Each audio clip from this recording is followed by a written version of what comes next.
अस्सलाम वालेकुम। आए आपको दिखाएं हम यहाँ पर काम कैसे कर रहे हैं।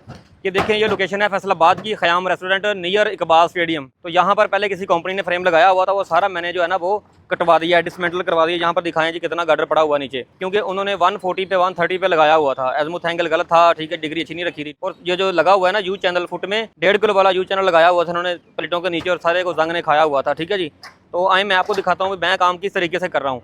अब यहाँ पर देखें, जितने भी गार्डर थे ना हमने सारे काट लिए थे, नीचे उतार लिए थे। ये नीचे उन्होंने कॉलम दिया हुआ था पहले वाला ही, इसके ऊपर अब हमने क्या किया जी, टॉप प्लेट लगाई है। टॉप प्लेट लगा के इसका वाटर लेवल कर दिया सभी के साथ। अब देखेंगे ना आप सभी तरफ, तो आपको नजर आएगा सारे गार्डर लेवल में हैं। बाकी ये गार्डर की लंबाई बहुत ज़्यादा है, तो गार्डर थोड़ा टेढ़ा मेढ़ा भी होता है, समझ नहीं बात। क्योंकि जिसकी लंबाई ज़्यादा है ना, यहाँ से लेके इसका फासला काफ़ी ज़्यादा, तकरीबन कुछ 30 का फुट बनता है या 25-30 फुट के करीब बनता है।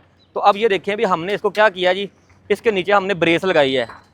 अब चूंकि इसका खला जो है वो ज़्यादा है, जब इसका खला ज़्यादा है ना, तो गार्डर आप फुट में 20 किलो वाला भी लगा लो ना, तो उसने अपने वजन की वजह से नीचे को ऐसे झुक जाना होता है, अपने वजन की वजह से नीचे को झुकना होता है उसने।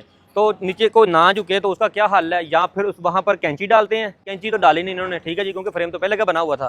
फिर मैंने क्या किया, गार्डर को नीचे से ब्रेस लगा दिया, यानी कि गार्डर की ब्रेसिंग कर दी है। जब गार्डर की हमने ब्रेसिंग की ना, नीचे रख के ज़मीन पे इसको स्पोर्टें वगैरह लगाई, तो जो गार्डर टेढ़ा था ना, वो वेल्डिंग की खिंचाई की वजह से सीधा हो गया।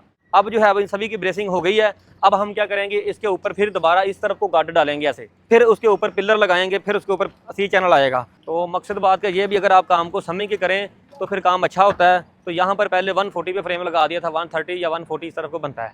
अब हम जो है वो इसका अच्छे वाला टिल्ट एंगल बनाएंगे और अच्छे एजमुथ एंगल पे, अच्छी ओरिएंटेशन पे हम इनको लगा के देंगे। तो सोलर पैनल को समझें, सोलर पैनल छाता नहीं डालते होते इसकी, सोलर पैनल कभी आप जो है ना इनको डेटा शीट पढ़े इनकी, को पता चले आपको भी क्या किस एंगल पे इसको लगाना चाहिए, क्या हिसाब किताब होता है इसका। अगर आप इसको 180 पे लगाते हैं, कोई टिल्ट एंगल कोई आप 15 से लेकर 20 के दरमियान में रखते हैं, तो मैं कहता हूँ ज़बरदस्त जो है वो प्रोडक्शन आएगी। क्यों?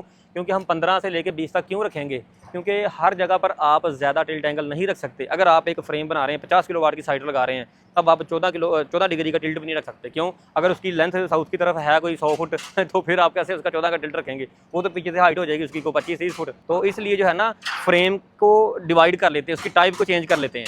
अगर आपने टिल्ट एंगल ज़्यादा रखना है, लेकिन नंबर ऑफ पैनल्स आपके कम हो जाएंगे, फिर आप उसको पार्ट्स में करेंगे। जैसे L2 लगता है, 2 पैनल आगे लगते हैं, पीछे खला होता है, फिर 2 पैनल आगे लगते हैं। तो एलिवेटेड स्ट्रक्चर में भी ऐसा ही होता है। जैसे मैंने वो ब्रेन टेलीकॉम के ऊपर लगाया है ना, तो वो कैसे लगा जी, एक प्लेट लगी है, उसके पीछे खला, फिर एक प्लेट, ठीक है। पैनल्स देखने में तो कम है, लेकिन उनकी प्रोडक्शन ज़्यादा है।